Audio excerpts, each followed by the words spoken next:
Hey there, little champs. Welcome back to Classroom Catalyst. I hope you're all having an amazing day. So, today we are here with the question and answer session for the story Sunita Ki Pahiya Kursi from Class 4 Hindi Rimjim book. And the explanation video for the story is already uploaded on our channel. If you haven't watched it, the link is in the description. So, make sure to check it out. Now, let's begin with the question and answers. So, कहानी से यहाँ पे पहला प्रश्न पूछा गया है सुनीता को सब लोग गौर से क्यों देख रहे थे।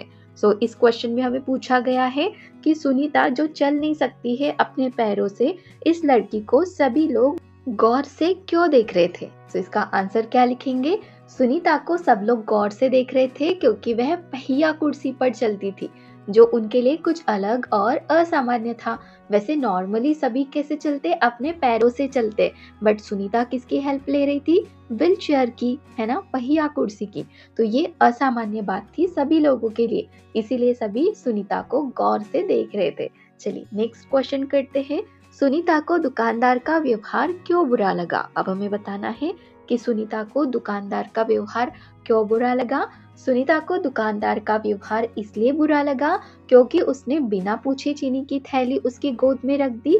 सुनीता चाहती थी कि लोग उसे दूसरों की तरह आत्मनिर्भर समझे और समान व्यवहार करे। मतलब सुनीता को चलना फिरना नहीं आता था, बट वो नहीं चाहती थी कि बाकी के लोग उसे अलग तरीके से देखें। वो चाहती थी कि सभी मुझे बाकियों की तरह ही समझे, बट दुकानदार ने ऐसा नहीं किया था। उसने अपना हाथ बढ़ाया ही था थैली लेने के लिए कि दुकानदार को लगता है कि ये तो चल नहीं सकती, कुछ कर नहीं सकती, तो उसके गोद में वो थैली डाल देता है, इसलिए उसे बुरा लगता है। चलिए नेक्स्ट क्वेश्चन करते हैं। मजेदार।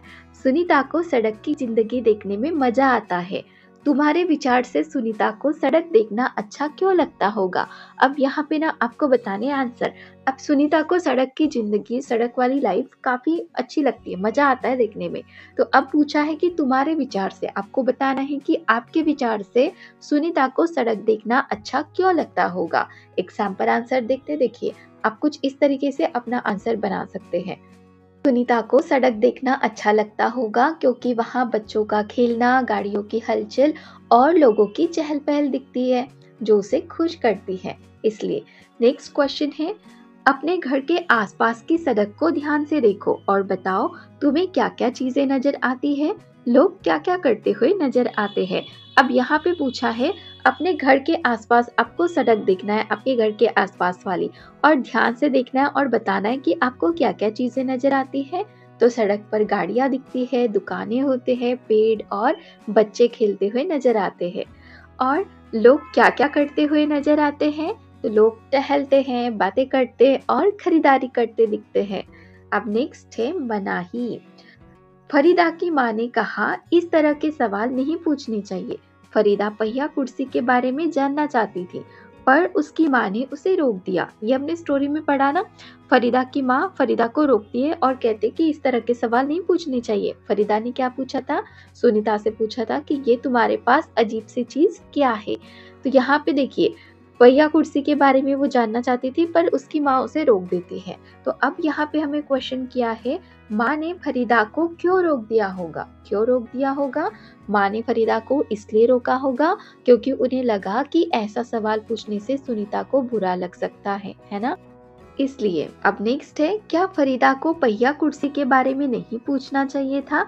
तुम्हें क्या लगता है? अब यहाँ पे क्वेश्चन पूछा है, क्या फरीदा को सुनीता से पहिया कुर्सी के बारे में नहीं पूछना चाहिए था, और आपको क्या लगता है वो भी बताना है। तो देखिए सवाल पूछना वैसे अच्छी बात होती है ना। तो इसका आंसर हम क्या लिखेंगे? फरीदा को पूछना चाहिए था, लेकिन विनम्र तरीके से, एकदम पोलाइटली पूछना चाहिए था, ताकि सुनीता असहज न महसूस करे। सवाल करना वैसे सीखने का हिस्सा होता है, इसलिए सवाल तो करने चाहिए। चलिए नेक्स्ट क्वेश्चन करते हैं। क्या तुम्हें भी कोई काम करने या कोई बात कहने से मना किया जाता है? कौन मना करता है, कब मना करता है? अब क्वेश्चन में पूछा है कि क्या आपको भी कोई काम करने से या कोई बात कहने से मना करता है क्या, और अगर करता है तो कौन मना करता है और कब मना करता है, आपको बताना है। तो ये टोटली आप पे डिपेंड करता है, बट एक सैम्पल आंसर देखते हैं, ठीक है। चलिए तो इसका आंसर क्या लिखेंगे? देखिए, हाँ, मुझसे भी मना किया जाता है। अक्सर मम्मी पापा मुझे गलत समय पर टीवी देखने या ज्यादा खेल कूद करने से रोकते हैं। तो हुई ना मनाई वाली बात। चलिए नेक्स्ट क्वेश्चन करते हैं। मैं भी कुछ कर सकती हूँ। यदि सुनीता तुम्हारी पाठशाला में आए तो उसे किन किन कामों में परेशानी आएगी। अब क्वेश्चन पूछा है कि अगर सुनीता, जिसे चलना नहीं आता है, तो ऐसी गर्ल अगर तुम्हारी पाठशाला, पाठशाला मतलब स्कूल में आती है तो उसे किन किन कामों में परेशानी आएगी। तो देखिए किन कामों में परेशानी आ सकती है। सुनीता को सीढ़ियाँ चढ़ने, बेंच पर बैठने या तंग जगहों से गुजरने में परेशानी हो सकती है। नेक्स्ट क्वेश्चन है, उसे यह परेशानी न हो इसके लिए अपनी पाठशाला में क्या तुम कुछ बदलाव सुझा सकती हो। अगर सुनीता तुम्हारी स्कूल में आती है और तुम चाहते हो कि उसे कोई परेशानी ना हो, तो क्या इसके लिए तुम अपनी पाठशाला मतलब स्कूल में कुछ बदलाव बता सकती हो। तो इसका आंसर हम क्या लिखेंगे, हम रैंप बना सकते हैं और सुनीता की मदद के लिए ना एक दोस्त तय कर सकते हैं जो उसकी हमेशा हेल्प करेगा। मतलब डेली चेंज करते रहेंगे तो इससे क्या होगा, उसके नए नए फ्रेंड्स बनते जाएंगे और उसे डेली फ्रेंड भी मिलेगा जो उसकी हेल्प करेगा उसके काम में, है ना। चलिए अब आगे है प्यारी सुनीता। तो इसमें बोला है, सुनीता के बारे में पढ़कर तुम्हारे मन में कई सवाल और बातें आ रही होंगी। जब हमने सुनीता के बारे में पढ़ा, क्योंकि सुनीता कैसी है, उसे चलना फिरना नहीं आता है बट वो काफी ज्यादा कॉन्फिडेंट है और इंडिपेंडेंट रहना चाहती है ना। तो इसके बारे में कई सारे सवाल है हमारे मन में, वे बातें सुनीता को चिट्ठी लिखकर बताओ। तो यहाँ पे एक चिट्ठी है, इसमें आप लिख सकते हो और सुनीता को बता दो कि आपके मन में कौन सी बातें हैं। देखिए पत्र जैसा है, इसमें हमें लिखना होगा। सबसे पहले तो हम क्या लिखेंगे, डेट लिखेंगे, एड्रेस लिखेंगे। जैसे आज की डेट है 24 जनवरी, है ना। शिवाजी नगर, पुणे, महाराष्ट्र। प्रिय सुनीता, तुम्हारी कहानी पढ़कर मुझे बहुत अच्छा लगा। तुम सच में बहुत बहादुर हो। क्या तुम्हें बाजार में अकेले जाते समय डर लगा? तुमने इतनी आत्मनिर्भरता कैसे सीखी? मैं भी तुम्हारी तरह हिम्मत सीखना चाहती हूँ। तुम्हारी नीमा। चलिए नेक्स्ट क्वेश्चन करते हैं। कहानी से आगे। सुनीता ने कहा, मैं पैरों से चल ही नहीं सकती। सुनीता अपने पैरों से चल फिर नहीं सकती। तुमने पिछले साल पर्यावरण अध्ययन की किताब आसपास में रवि भैया के बारे में पढ़ा होगा। रवि भैया देख नहीं सकते फिर भी वे किताबें पढ़ लेते हैं। तो देखिए सुनीता ने कहा है कि वे चल ही नहीं सकती है और सुनीता अपने पैरों से चल फिर नहीं सकती।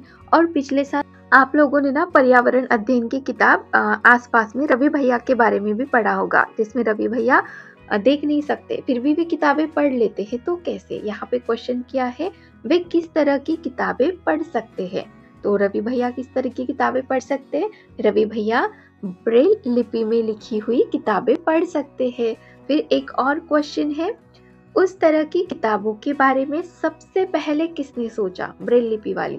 तो ब्रेल लिपि का आविष्कार लुई ब्रेल ने किया था। नेक्स्ट है, आसपास में कुछ ऐसे लोगों के बारे में भी बात की गई है जो सुन बोल नहीं सकते हैं। क्या तुम ऐसे किसी बच्चे को जानते हो जो सुन बोल नहीं सकता? तुम उसे किस तरह से अपनी बात समझाते हो? तो यहाँ पे बोला है कि आसपास में कुछ ऐसे लोगों के बारे में भी बात की गई है जो सुन नहीं सकते, बोल नहीं सकते। तो अब हमें क्वेश्चन है कि क्या तुम ऐसे किसी बच्चे को जानते हो? तो ये टोटली आप पे डिपेंड करता है कि आप जानते हो जो सुन नहीं सकता, बोल नहीं सकता, और अगर ऐसा कोई है तो तुम उसकी किस तरीके से मदद करोगे और कैसे अपनी बात समझाते हो, ये आपको बताना है। तो एक सैंपल आंसर देख ले इसका। देखिए आप कुछ इस तरीके से आंसर लिख सकते हैं। हाँ, मैंने ऐसे बच्चों को देखा है, उनसे बात करने के लिए इशारों की भाषा मतलब साइन लैंग्वेज का उपयोग कर सकते हैं या चित्रों और लिखित शब्दों की मदद ले सकते हैं। ठीक हो गया। चलिए अब ये लास्ट है, मेरा आविष्कार। तो इसमें बोला है, सुनीता जैसे कई बच्चे हैं, इनमें से कुछ देख नहीं सकते तो कुछ बोल या सुन नहीं सकते। कुछ बच्चों के हाथों में परेशानी है तो कुछ चल नहीं सकते। अब सुनीता चल नहीं सकती बट इसके जैसे काफी सारे बच्चे हैं जो कुछ देख नहीं सकते, कुछ बोल नहीं सकते, कुछ सुन नहीं सकते, है ना। किसी बच्चों के हाथ नहीं होते हैं, उसमें परेशानी होती है, कुछ चल नहीं सकते, ऐसे बच्चे। तो तुम ऐसे ही किसी एक बच्चे के बारे में सोचो, जस्ट आपको इमेजिन करना, सोचना है, ठीक है। यदि तुम्हें कोई शारीरिक परेशानी है या फिर आपको कोई परेशानी है तो अपनी चुनौतियों के बारे में भी सोचो। उस चुनौती का सामना करने के लिए तुम क्या आविष्कार करना चाहोगे, उसके बारे में भी सोचकर बताओ कि तुम वह कैसे बनाओगे। फिर आगे और क्वेश्चन है, तो यहाँ पे ऐसे बच्चों के लिए आप कुछ काम करना चाहते हैं, तो उनको किसी चीज से मदद हो, तो ऐसी क्या चीज तुम उनके लिए कर सकते हो, कौन सा आविष्कार तुम उनके लिए करना चाहोगे, ऐसा क्वेश्चन किया है। तो यहाँ पे फर्स्ट है, तुम वह कैसे बनाओगे। तो देखिए कैसे बना सकते हैं। देखिए, एक जादुई कुर्सी बनाऊंगी जो पहियों पर चल सके और बच्चे को हर जगह ले जाए। इसे बैटरी से चलाऊंगी और बटन से कंट्रोल करूंगी। फिर आगे बोला है, उसे बनाने के लिए किन चीजों की जरूरत होगी। तो कौन सी चीजें लग सकती है, मुझे पहिए, बैटरी, मोटर, बटन और मजबूत लकड़ी या फिर प्लास्टिक की जरूरत होगी। फिर आगे एक और क्वेश्चन है, वह चीज क्या क्या काम कर सकेगी। अब जो हम जादुई कुर्सी बनाने वाले हैं वो क्या कर सकती है। तो ये कुर्सी सीढ़ियाँ चढ़ सकेगी, तेज दौड़ सकेगी और बच्चों का बैग भी अपने आप उठा सकेगी। तो इस तरीके की ये कुर्सी होगी। अब आगे एक और क्वेश्चन है, उस चीज का चित्र भी बनाओ। तो एग्जैक्ट तो नहीं बना सकते, बट देखिए इस तरीके की कुछ वो चेयर हो सकते हैं ना, जादुई कुर्सी। तो यहाँ पे इस चैप्टर के सारे क्वेश्चन आंसर हमने कंप्लीट कर लिए हैं। So if you really enjoy this video and had fun learning with us, don't forget to hit that subscribe button. Join our Classroom Catalyst family so you never miss out on next video. And hey, give this video a thumbs up if you really like it. Share it with your friend and share your thought in the comment below. We would love to hear from you. Thank you so much.